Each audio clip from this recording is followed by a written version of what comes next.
Hello, this is a quick video announcement for week 15. Now, as far as for week 15, we are shifting away from literature that deals with love and sexuality, and we're shifting into literature that deals with nature and also politics. So hopefully you'll find these last collections of works interesting and a great distraction from boredom at home. Now, as far as Tuesday we're going to be focusing on Chinese nature poetry. Now, I do encourage you to watch the two video lessons that I have provided for you. Now, most of our works are in the textbook, but we do have one that you need to print out. As far as finding those, again, the textbook pages, we're going to be looking at two authors. They are course or Chinese authors. One is from the Qin time period, the other is from the Tang Dynasty time period. So these are two very different authors, but they do both follow Taoist principles, which if you don't know what Taoism is, you need to definitely watch the two video lessons that I have included. So first you need to read The Return by Tai Chin, and that is in our textbook. Then I would encourage you to read the poem Yearning from Li Bo. That is on the handout that you're going to find on Canvas. And then also I want you to read Li Po's Drinking Along with the Moon, which is also in our textbook, which I have listed there. If you look on our Canvas page, you're going to notice that I have the video lessons for you right here. This is Yearning, and again, the other poems are in your textbook, and those are on our syllabus as well as our checklist, the page numbers. Now, if you need the reading questions for the Chinese poems, they are listed here. It's not required, but I encourage you, of course, to read those. I think it'll give you a more complex interpretation of the poems if you read those. All right, let's go back to the checklist. Now, as far as for Thursday's readings, we're moving away from nature and into politics, okay? We're going to be looking at the political treatise, The Prince. Sadly, not the entire text, but just a few chapters. First off, I would encourage you, if you really want to understand the entirety of The Prince, the motivation for writing it, as well as the author, Niccolo Machiavelli. If you notice letter D, there's a documentary, which is the BBC Imagine documentary titled Who's Afraid of Machiavelli? If you love Doctor Who, one of the former Doctor Who's is the actual, if you want to say, MC of that particular documentary.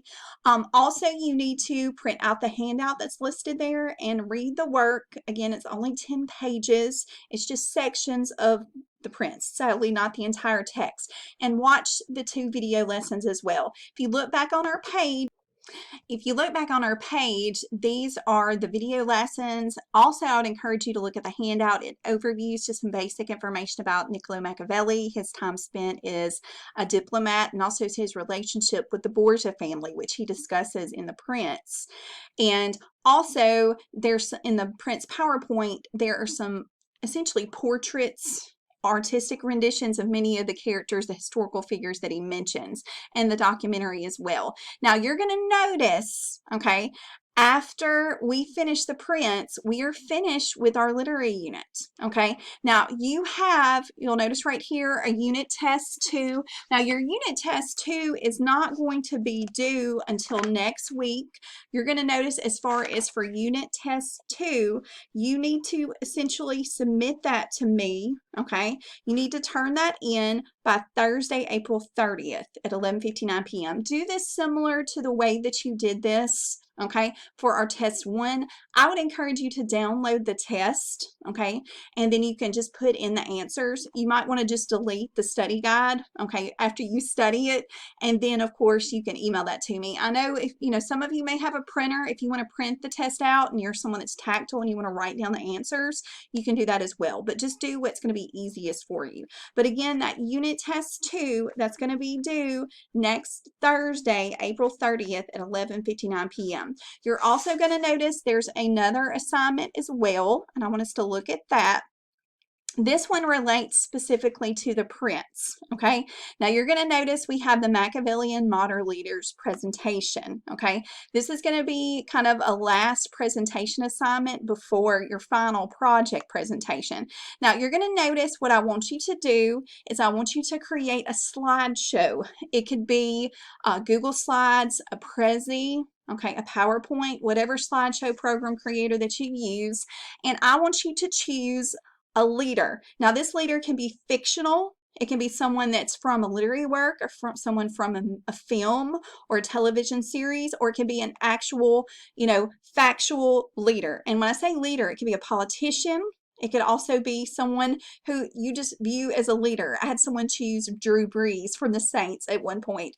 Just someone in your mind that is a leader, but it needs to be a leader as someone who uses Machiavellian characteristics. Now, I don't want you to always view Machiavellian as necessarily negative, okay? I know many students think automatically of like Hitler, Stalin, Mussolini, some of these, very factual, leaders who are very at their root evil. You can choose leaders that you feel maybe you respect them, but you do view some of their actions as maybe manipulative in order for them to attain success. Now, as far as visually, I do want you to do a slideshow. I want you to have photographs, images that relate to this individual. Make sure to put web addresses below those photographs or artworks relating to those individuals. And then also you need to ensure that you are very clear in explaining the connection between the individual, whether they're fictional or non-fictional, and Machiavelli's work. Now, I do have an example for you that I want you to use as a reference. Now, this particular student, she actually referenced Game of Thrones.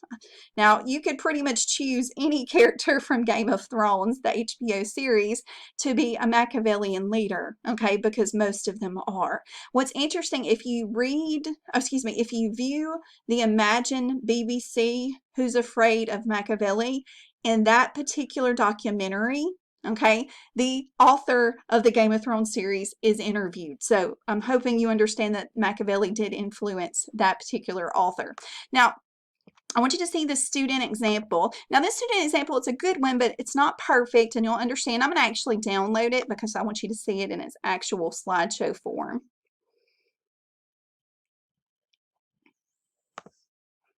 Okay, now you're going to notice, give it just a moment to download. Okay, this particular student, she chose, of course, Daenerys Targaryen, okay, for her leader. Now, again, you can choose a factual historical figure. I've had students choose Cleopatra. They've chosen former presidents, leaders, different countries, okay. You can choose someone from history if you want to, but again, it doesn't have to be in the political world. Now, this particular student, she loved Game of Thrones, and she chose her favorite character. Now, one thing that I want you to notice is you do need to specifically relate to Machiavelli's qualities of a Machiavellian leader.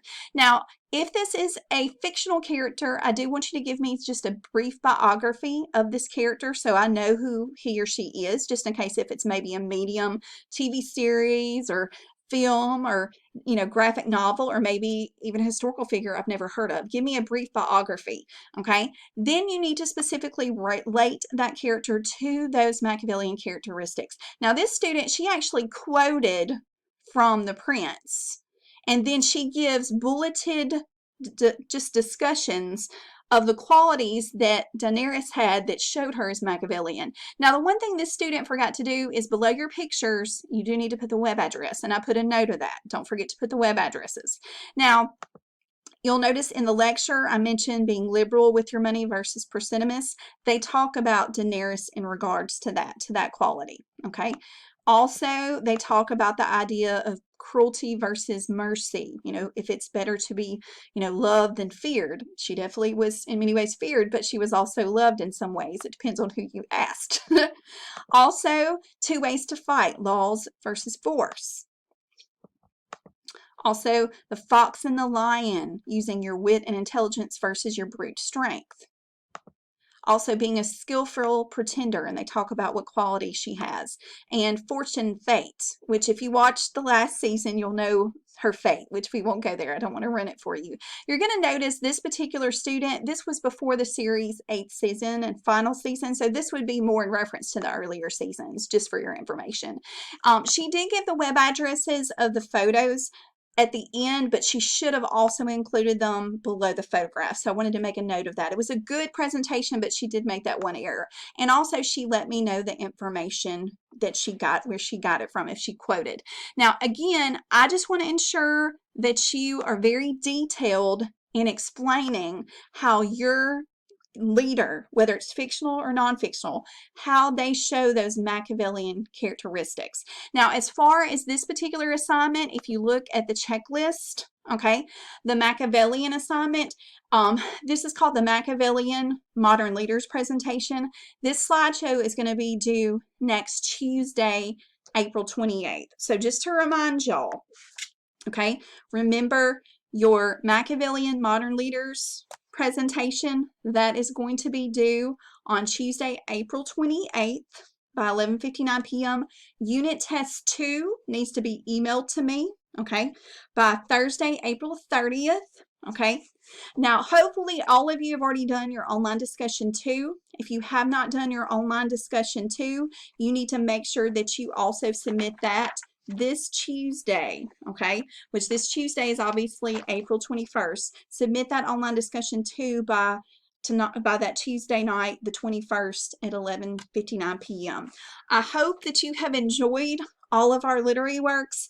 As far as our final projects, I will mention those one more time next week because I'm hoping you're working on those. You probably noticed that I opened up the modules. Okay, you need to definitely be working on your project and videoing yourself with your project, and also working on your essay, because those are going to need to be submitted on the day of our final exam, which is during that week of May.